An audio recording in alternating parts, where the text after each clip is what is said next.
Hey everybody, it's your buddy Beard Grizzly, and let me just get this out of the way. The recent closing of Visceral Games has definitely left a bit of a hole in my story-loving heart. They're famous for this little game we're about to talk about, and as we go over everything, I want you to just keep that in the back of your mind. I'm not going to harp on it any more than this, but you can judge for yourself the kind of depth and ideas that EA has since ended by closing up this studio. Now, yes, EA still has rights to the franchise, but there hasn't been a new game in almost 5 years. Unless there's something amazing in the works, unlikely, I think it's safe to call the franchise dead. No pun intended. I could have said Dead Space, like an empty hole in the shelf. You know what? Never mind. First, a little background for those not ready for this. Dead Space is an action horror title released back in 2008. It was called survival horror, but really it's action horror.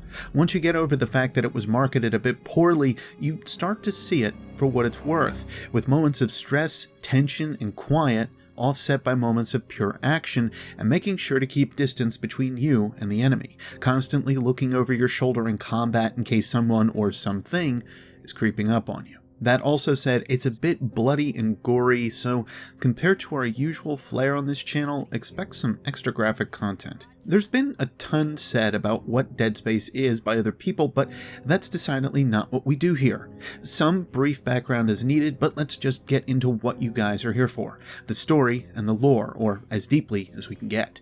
As a side note, we'll only be digging into the first game, as the second and third go into their own separate topics. To begin with, we're greeted by a white static screen that shows off a few names. The important names on here are Zach Hammond, Kendra Daniels, and Isaac Clarke. These are the three main protagonists within the game, and decidedly the guys you get to see a lot of, especially Isaac, since, well, that's who you play as. Isaac's entire background may as well be the stage that's set for Dead Space as a whole. Isaac was born on Earth in the year 2465. His father, Pal Clarke, was a shipwright and engineer, making and working on spacecraft for the Galactic Union Marine Corps.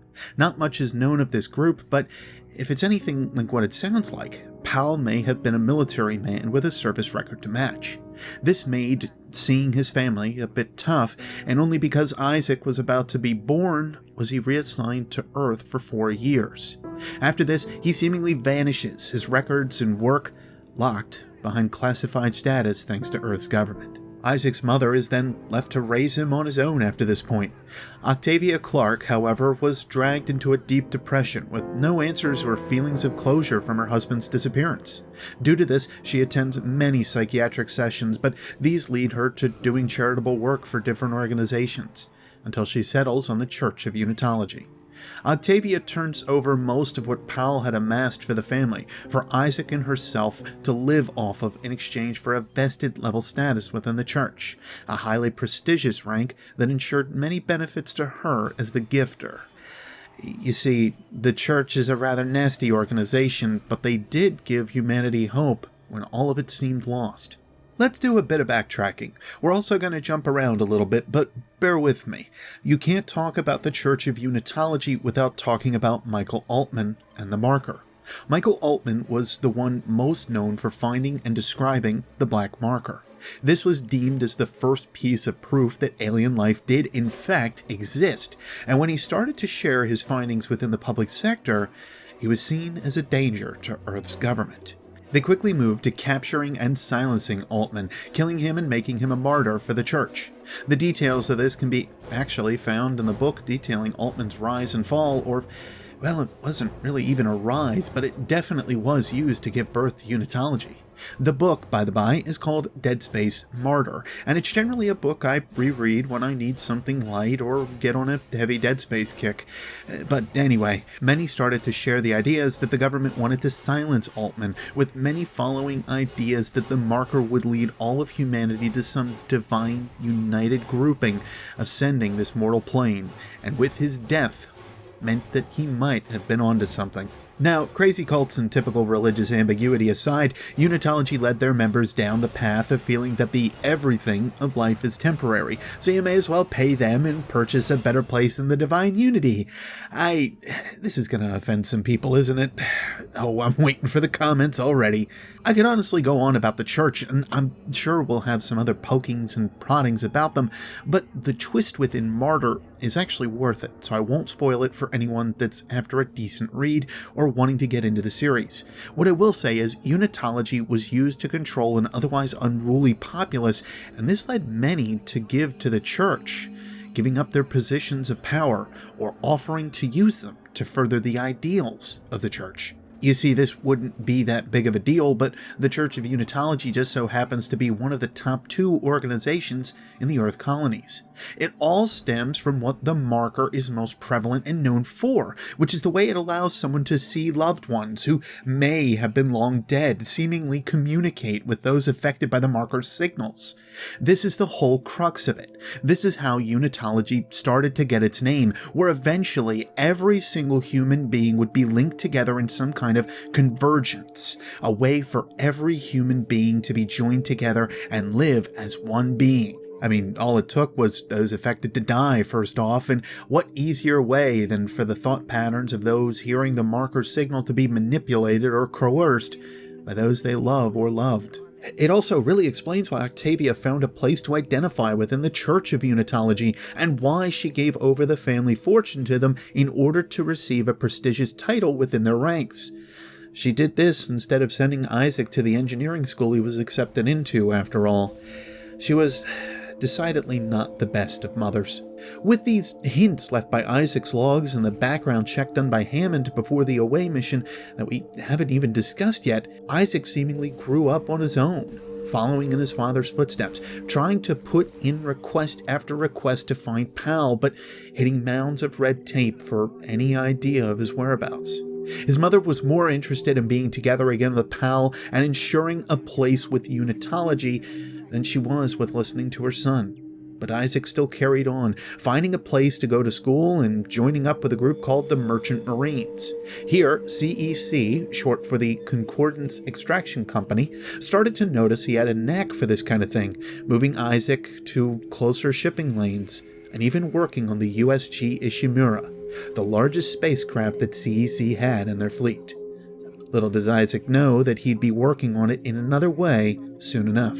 Enter Nicole Brennan, Isaac's love interest, who was on board the Ishimura for a station position. He volunteered to go out on the mission to help the Ishimura after hearing that the Planet Cracker-class starship had seemingly run into a complete communication failure, and he wanted to make sure that she got home safely.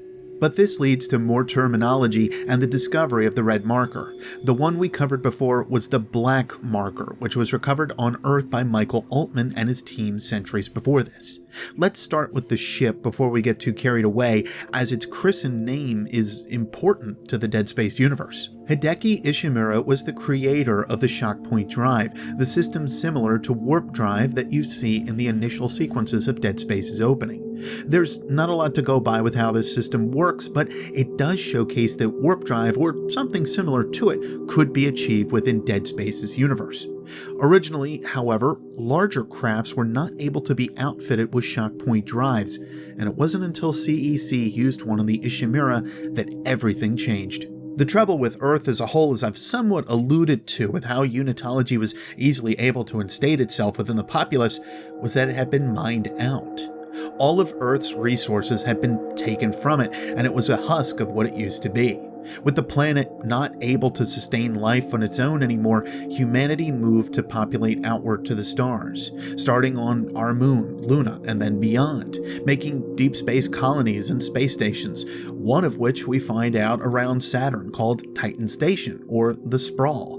But now I'm getting into Dead Space too, so before I get ahead of myself, let's talk about Aegis 7, the planet that everything happens around in the first game. Aegis 7, being the 7th planet in the solar system of Aegis Prime, seemed to be a wealth of minerals, resources, and supplies that Earth and its colonies desperately needed.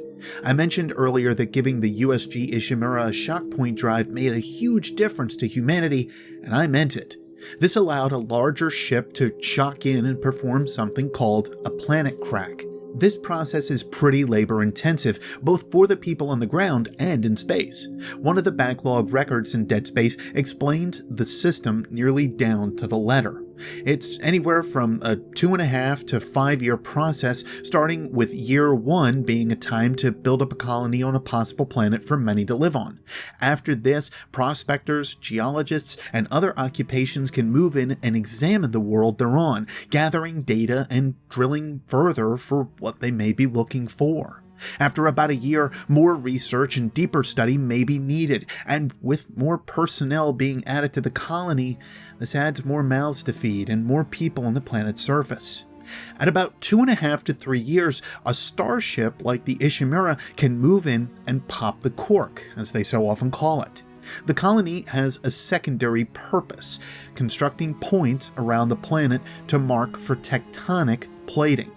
Anyway, before I get caught up in more jargon, these points that are constructed turn out to be relays for gravity tethers to work off of. For instance, ones that can attach to the Ishimura up in orbit. These tethers link to a large chunk of rock, which is then pulled up into space, and thus you get the term popping the cork. This process is repeated until the planet itself is mined down to small chunks of rock. The minerals, the ore, and other resources from the planet smelted down for Earth's colonies. This is how humanity stays alive, ripping apart possible ecosystems and possibly disrupting a solar system's normal flux and behavior. Within all this time out in space, it seemed that we never encountered another life form, the black marker being our only large link to saying that we could possibly not be alone within the universe, or at least the galaxy. Within sci-fi, it's a pretty common trope that we reach out to the stars and find someone else. We see this in Mass Effect, Star Trek, Babylon 5, and countless others, showcasing that Earth and humanity is far from alone. But Dead Space goes along with this unique idea that maybe that isn't the case. It's this ever-present idea that I love so much in the underlying ideas of the franchise. Of course, this seems lucky for us since we rip apart any planet with a surplus of iron or other resources that can keep us going and alive. This goes in line with the overall two themes of Dead Space, where Unitology shows this idea of becoming one through rebirth, while Isaac fights against it, literally ripping necromorphs into pieces, cutting them apart. This is also shown with CEC ripping planets and moons apart to mine out their resources. This theme is everywhere within the series. Right, I said we were going to also talk about the red marker, the one that we found on Aegis 7. Through the main game, you come to find out that Earth's government decided to run some experiments. These were born of what Michael Altman had discovered about the black marker. Earth's government came up with the red marker, but after having these experiments get out of control, the original science team studying the red marker were all lost. This happened about 200 years ago within Dead Space's history, around 2250, give or take, and the red marker has been lost ever since. But I already let slip the name of the enemy we fight within Dead Space. They are called Necromorphs, and what they are is a combination of dead flesh, namely that of human, or to our current knowledge the only way that it can happen, and an organism that seems ever linked to the markers. These organisms are called recombinators, and they essentially turn dead tissue into something not dead, or at least with an observable level of intelligence. But here is where all of it seems to come together, where the way the markers work starts to make sense with the Church, Earth's government, CEC, and at the center of it all, Isaac Clarke. As we mentioned before, the markers send out a type of signal that works to instill a vision on the affected. These visions could be of loved ones that have been dead for possibly years or decades. Not a thing. You're shitting me.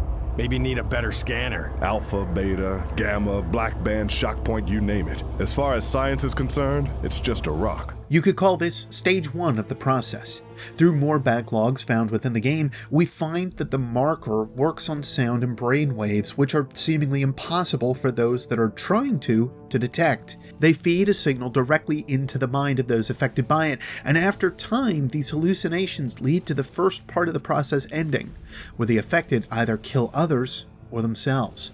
This, of course, creates dead tissue for the life form that's within the marker to then infect.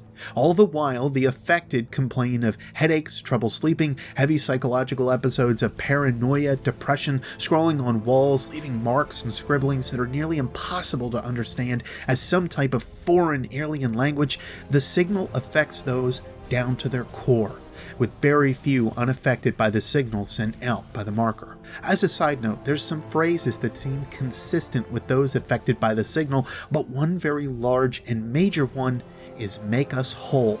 This is in reference to the joining process that the marker seems to speak on to its host, and where Unitology really gets its name and ideas from. There's also this organic sludge that hangs around all over the ship and elsewhere, seemingly able to replicate itself at an alarming rate. After thinking about it a bit further, dead skin cells could easily be the case of this organic muck, which means dust and other particles could just as easily be blamed for it being produced. After time, whole sections or total colonies can be overtaken by this gunk, and no matter what kind of fighting back you might try to do, nothing seems to help. It can affect air quality just as much as other surroundings and give birth to some of the lowest forms of necromorphs that exist. This leaves one outcome: the necromorphs.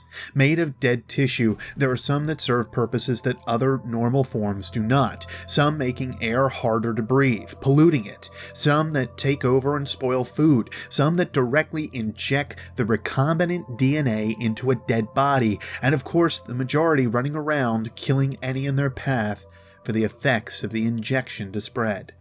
Nothing about this process is good for humanity, and it's why Altman originally wasn't thrilled with the possibility that humanity had one in their possession. Countless other species could have succumbed already to these markers, if any others existed throughout the galaxy. But within Dead Space, just this first game, we don't really know what this whole process leads to or what it's even about. All we know is that the Church of Unitology finds it as a means for us to meet with and join with our loved ones in the afterlife, promising an idea of ascension and rebirth after death. Earth's government uses it as a means of control to possibly wipe out colonies that could step out of line. CEC is largely influenced by the Church, having a large segment of the Ishimura crew manned by Unitologists. But what of Isaac? Trapped in the middle of this circle of hell, why does his life seem to constantly revolve around these forces so much? Well, Isaac's a bit special. Throughout the game, you start to slowly see more and more of these symbols that have been scrawled all over the walls and onto monitors of the ship. The monitors, however, are the most interesting part, as they flash on for Isaac to see, but then shut off once he's away from them. On these monitors are symbols very similar to that which is scrawled by those affected by the marker. For the most part, however, Isaac seems relatively unaffected by the marker's signal. Most of what really showcases why Isaac is a bit different, however, is Nicole, the one that he's after, and the entire reason that he even came on this hellish trip. For those that may go back and want to play this title, I'll leave the spoiler bits out here, but for those that have a sharp eye, you might be able to figure out what's going on towards the end of the game. Isaac leaves Aegis 7. He leaves the marker. He leaves it all behind, and in a grand exit from the planet,